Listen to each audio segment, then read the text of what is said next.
કાળા જાદુકાંડમાં સૌથી મોટો પર્દાફાશ। તાંત્રિક મહિલા હમીદા સૈયદે કરી છે મોટી કબૂલાત। કાળા જાદુ માટે જમનાબેને વાત કર્યાની કબૂલાત કરી છે। ઓડિયો ક્લિપમાં મારો જ અવાજ છે તેવું તાંત્રિક હમીદા સૈયદે કબૂલ્યું છે। કોઈનું દિલ દુભાયું હોય તો હું માફી માંગુ છું। મારી આંખ ખુલી છે। હું અત્યાર સુધી ખાડામાં પડી હતી તો હવે કબૂલાત કરી છે અને તેઓ ખુદ કબૂલી રહ્યા છે કે અત્યાર સુધી તેઓ અંધારામાં હતા। પોલીસ સ્ટેશનમાં તેઓ હાજર થયા છે અને તેઓએ આ વાત કબૂલી છે। તો જમનાબેને તેમને સોપારી આપી હતી।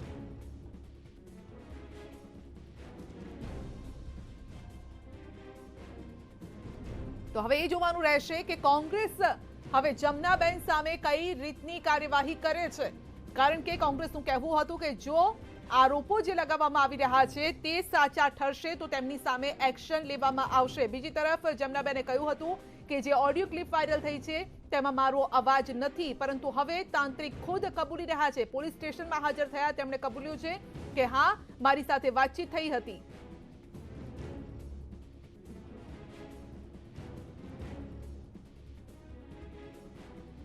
हाँ मारो जवाब जैसे मैंने कहीं हूँ बोली गई ये मने खबर नहीं मारा पे ये बोली गया है कहीं बोलाई गई से मारा सी ये हूँ सॉरी कहूँ છું તમને કે કहीं બોલાઈ ગયું છે મારા સી ને હું કોઈને એમ તો ઓળખતી હતી ભાઈ ફોનમાં વાતો થતી હોય પે જેનું દિલ દુખાવું એની માફી માંગુ છું। હા ભાઈ જેનો દિલ દુખાઈ ગયો હોય તો હું માફી માંગુ છું। મને જાણવા મળ્યું કે હું ખાડામાં પડી છું કે આ બધા માણસો શું કરે છે, હું તો ખાલી મારી માળામાં જ જપેલી પડી છું। જે કોઈ કોર્પોરેટર હોય અને આ વરવી ભૂમિકામાં ભાગ લીધું હોય એના ઉપર પક્ષ કાયદેસર કાર્યવાહી કરે, એની હકાલપટ્ટી કરે અને અને અને લોકોની માફી પણ માગવી જોઈએ કે આવા બંધારણ વિરુદ્ધના ઉચ્ચારણ કરવાનું જોઈએ અને કોઈને પછાડવા માટે કે કોઈને નુકસાન કરવા માટેની પ્રવૃત્તિ કાળા જાદુનો ઉપયોગ ન કરવો જોઈએ એવી પણ જાથા અપીલ કરે છે। તો વિજ્ઞાન જાથા પણ અપીલ કરે છે। આપે જોયું કે વિજ્ઞાન જાથા પણ ત્યાં પહોંચ્યા હતા તેઓ પણ, અને તેઓ પોલીસ સ્ટેશન પણ તેમની સાથે હતા। તાંત્રિક હમીદાએ કબૂલ્યું છે કે અત્યાર સુધી હું અંધારામાં હતી, મને ખબર નથી, જો કોઈનું દિલ દુભાયું હોય તો હું માફી માંગુ છું, પરંતુ સવાલ એ છે શું થશે જમનાબેનનું। એ જમનાબેન જે કોર્પોરેટર છે, કોંગ્રેસ પક્ષના છે અને તેઓએ તેમના જ પક્ષના એમસીના વિપક્ષ નેતા શહેજાદ ખાન પઠાણ અને ધારાસભ્ય શૈલેષભાઈ પરમાર વિરુદ્ધ તેમણે સોપારી આપી હતી કે તંત્ર મંત્ર કરો ને આ બંને વ્યક્તિને મારા રસ્તામાંથી હટાવો।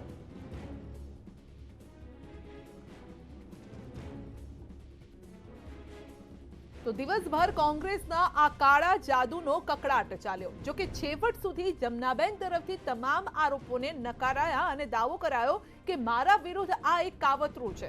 શું રહ્યો આ સમગ્ર ઘટનાક્રમ, જો અહેવાલ। કોંગ્રેસના મહિલા કોર્પોરેટર જમનાબેન વેગડા, જેમની બુધવારથી વાયરલ થયેલી ઓડિયો ક્લિપ રાજનીતિમાં ચર્ચાનું કેન્દ્ર બની છે, કારણ કે પોતાના જ પક્ષના નેતાઓએ પોતાના માર્ગમાંથી હટાવવા માટે જમનાબેને ધોરાજીના તાંત્રિક હમીદા સૈયદને મેલી વિદ્યા કરવાનું કામ સોંપ્યું હોવાનો આરોપ લાગ્યો છે।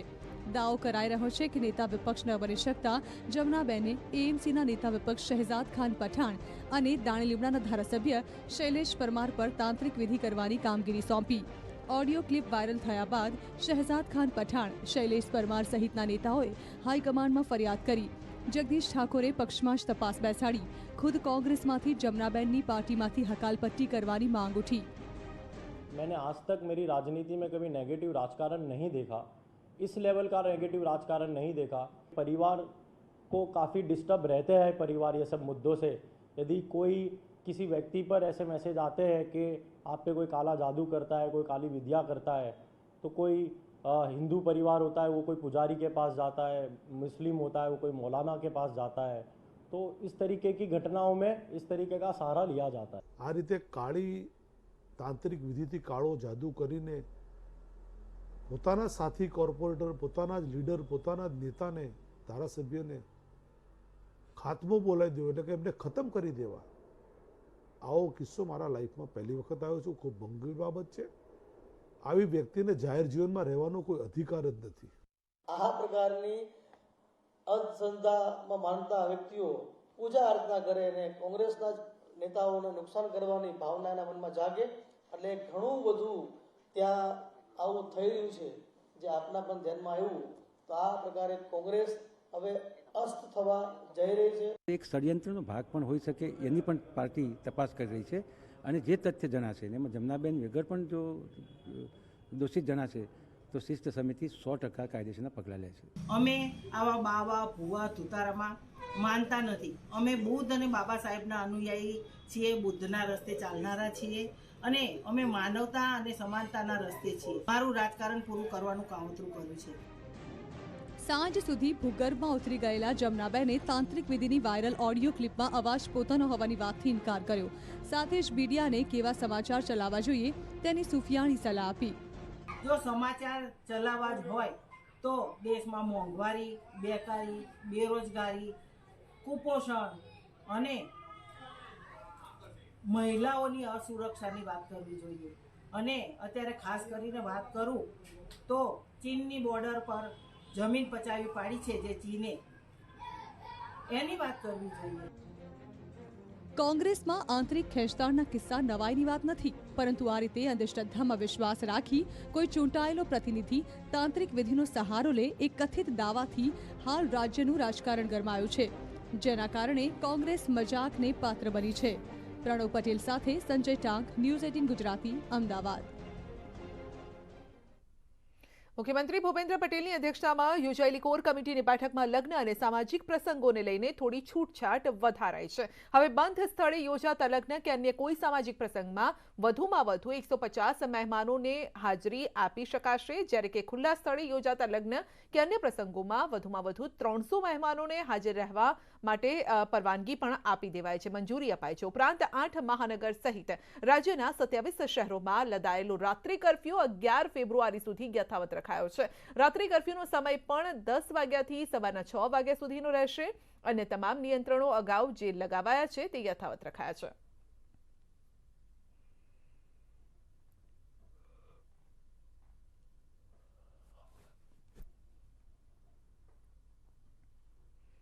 રાજ્યમાં કોરોનાના નવા 7,606 કેસ સામે આવ્યા છે. 34 દર્દીના મોત થયા છે. હજુ પણ ચિંતાનો વિષય એ છે કે શા માટે મોતનો આંકડો હજુ પણ ઓછો નથી થઈ રહ્યો. 24 કલાકમાં 13,195 દર્દી સાજા થયા છે. રિકવરી રેટ વધીને 93.75% થયો છે. કુલ રસીકરણ 9,90,00,000ને પાર પહોંચ્યું છે. અમદાવાદમાં 3,165 કેસ, વડોદરામાં 1,395, રાજકોટમાં 410, ગાંધીનગરમાં 525, સુરતમાં 389, આણંદમાં 151, બનાસકાંઠામાં 149, પાટણમાં 128, ખેડામાં 123, ભરૂચમાં 116, કચ્છમાં 111, ભાવનગરમાં 83, જામનગરમાં 62, જૂનાગઢમાં 29, સાબરકાંઠામાં 67, નવસારીમાં 55, મોરબીમાં 53, તાપીમાં 53, વલસાડમાં 47, સુરેન્દ્રનગરમાં 42, પંચમહાલમાં 41, અમરેલીમાં 30, તો દાહોદમાં 27, દ્વારકામાં 19, અરવલ્લીમાં 17, ડાંગમાં 17, મહીસાગરમાં 14 કેસ, છોટાઉદેપુરમાં 11, પોરબંદરમાં 10, ગીર સોમનાથમાં 9 કેસ છે, નર્મદામાં 6 અને બોટાદમાં 4 કેસ છે.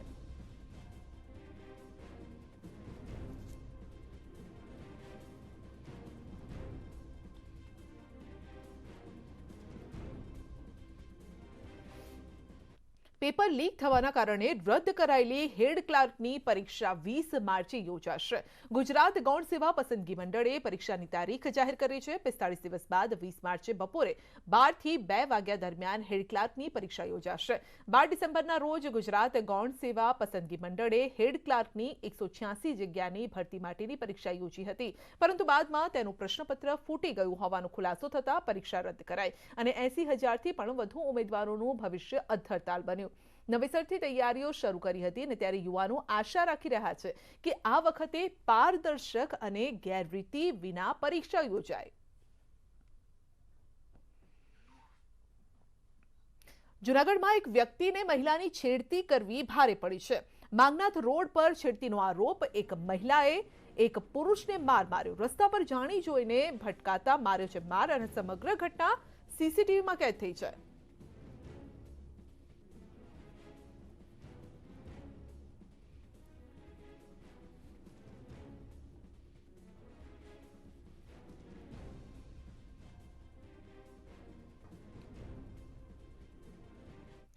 અરવલ્લીમાં મોડાસાની શિક્ષણ વિભાગના નિયમોને નેવે મુક્તિ ઘટના ચાણક્ય વિદ્યાલયમાં સામે આવી છે. વિદ્યાર્થીઓને ઢોર માર મરાયો છે. વિદ્યાર્થીઓને સોટી વડે ઢોર માર મરાતા શરીરે ઈજાના નિશાન પણ જોવા મળ્યા છે. ધોરણ 11 સાયન્સના 50થી પણ વધુ વિદ્યાર્થીઓને સામાન્ય બાબતમાં માર મરાયો છે. વિદ્યાર્થીઓને ઢોર માર મારવાની ઘટનાને લઈ વાલીઓમાં પણ રોષ છે. ખાનગી શાળાઓ લાખોની ફી વસૂલ કરી બાળકોને તાલિબાની સજા આપી રહી છે.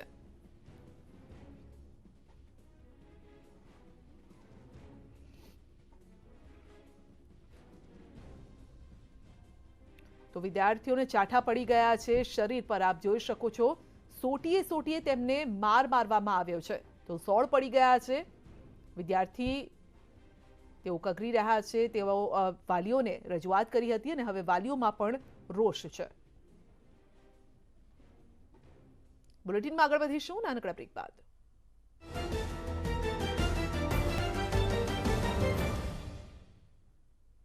બ્રેક બાદ આપનું સ્વાગત છે. પ્રદેશ ભાજપે પાર્ટીના બંધારણ પ્રમાણે શિસ્ત સમિતિની રચના 2022ની ચૂંટણી પહેલા કરી દીધી છે. રાજકોટના સાંસદ મોહન કુંડારિયાને આ શિસ્ત સમિતિના અધ્યક્ષ બનાવવામાં આવ્યા છે. આ સમિતિના સભ્યો તરીકે પુષ્પદાન ગઢવી, કનુ મવાણી, ભરત બારોટ, જયાબેન ઠક્કરનો સમાવેશ કરવામાં આવ્યો છે. વરિષ્ઠ નેતા પ્રફુલભાઈ બારોટના અવસાન બાદ ખૂબ લાંબા સમયથી સમિતિનું અધ્યક્ષ પદ ખાલી હતું.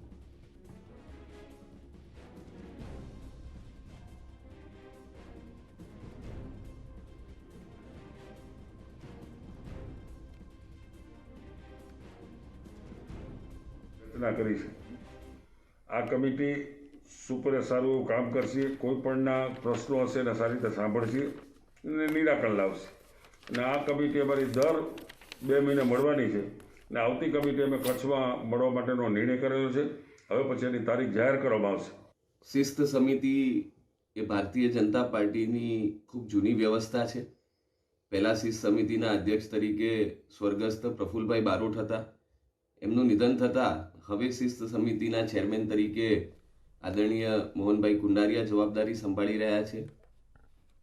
કૃષિ વિભાગના અંદાજ પ્રમાણે મગફળીનું ઉત્પાદન યથાવત રહેવાનું અનુમાન છે અને આ વર્ષે રાજ્યમાં કઠોળ અને તેલીબિયાના પાકમાં ઉત્પાદન વધશે, જ્યારે કે ઘઉં અને ચોખાના ઉત્પાદનમાં ઘટાડો થવાનું અનુમાન છે. કૃષિ વિભાગના આંકડા પ્રમાણે 2021-22ના વર્ષમાં ખરીફ અને રવિ સિઝન મળીને કઠોળ સહિત કુલ ધાન્ય પાકોનું ઉત્પાદન પણ સારા પ્રમાણમાં થવાની ધારણા છે. તેલીબિયાનો પાક પવનથી લગભગ પડી ન જાય એ ધ્યાન રાખવું જોઈએ. અને એમાંય પણ બદલાતા હવામાન વિષમ અસરના કારણે પાકના ઇષ્ટ પગલાં સંરક્ષણ લેવા જોઈએ. જો પાકના ઇષ્ટ પગલાં સંરક્ષણ લેવામાં આવશે તો આ વખતે કઠોળનો પાક પણ કઠોળ અને તેલીબિયાનો પાકનું ઉત્પાદન સારું આવશે. મહીસાગર જિલ્લાના કડાણા ડેમના કેચમેન્ટ એરિયાના ડુંગરોમાં લગભગ 65 કરોડ વર્ષ જૂના વમળો સાથેના પથ્થર મળ્યા છે. પોતાનામાં ભૂસ્તરીય અજાયબી એવા પથ્થરોને જાળવવા 2 યુવા ભૂસ્તરીય શાસ્ત્રીઓએ તંત્રને રજૂઆત કરી છે.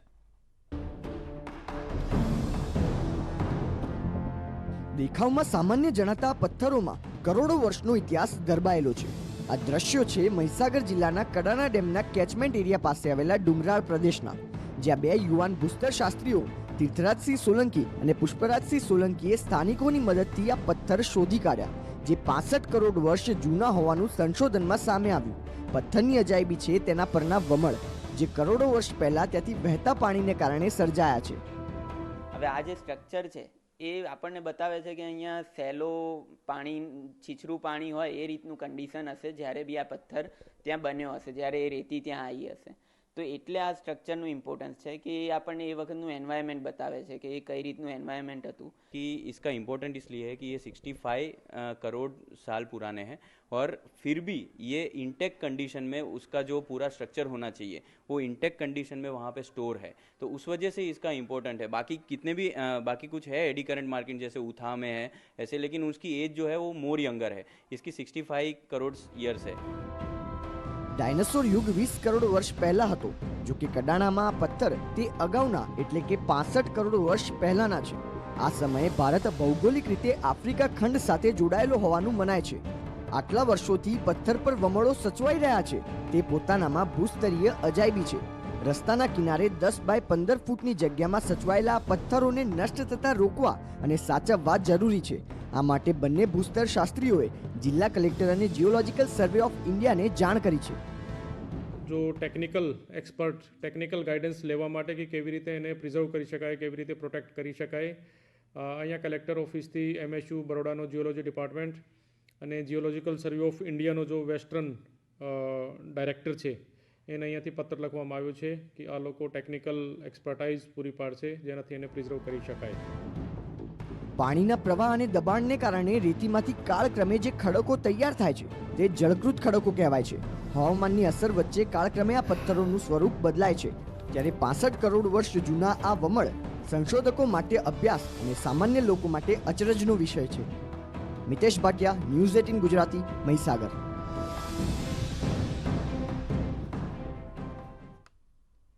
ચૂંટણીના આ વર્ષને લઈને તમામ પક્ષો સક્રિય થયા છે અને પોતપોતાની રીતે તૈયારીઓ આરંભી દીધી છે. મુખ્યત્વે બે પક્ષ ભાજપ અને કોંગ્રેસ વચ્ચે જંગ હોય છે, પરંતુ છેલ્લા કેટલાય સમયથી કોંગ્રેસ જનતાનો વિશ્વાસ નથી જીતી શકતી અને તેવામાં કોંગ્રેસમાં કાળા જાદુની ચર્ચા ઘણું બધું છતું કરી દે છે. આ જ મુદ્દે અમે અમારી યુટ્યુબ ચેનલ પર પ્રશ્ન કર્યો હતો કે કોંગ્રેસમાં કાળો જાદુ, શું આવા આંતરિક વિખવાદના કારણે જ કોંગ્રેસ લોકોનો વિશ્વાસ નથી જીતી શકતી?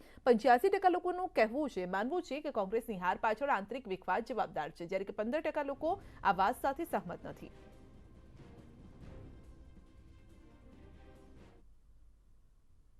બુલેટિનમાં અત્યારે બસ આટલું જ. રજા આપશો. નમસ્કાર.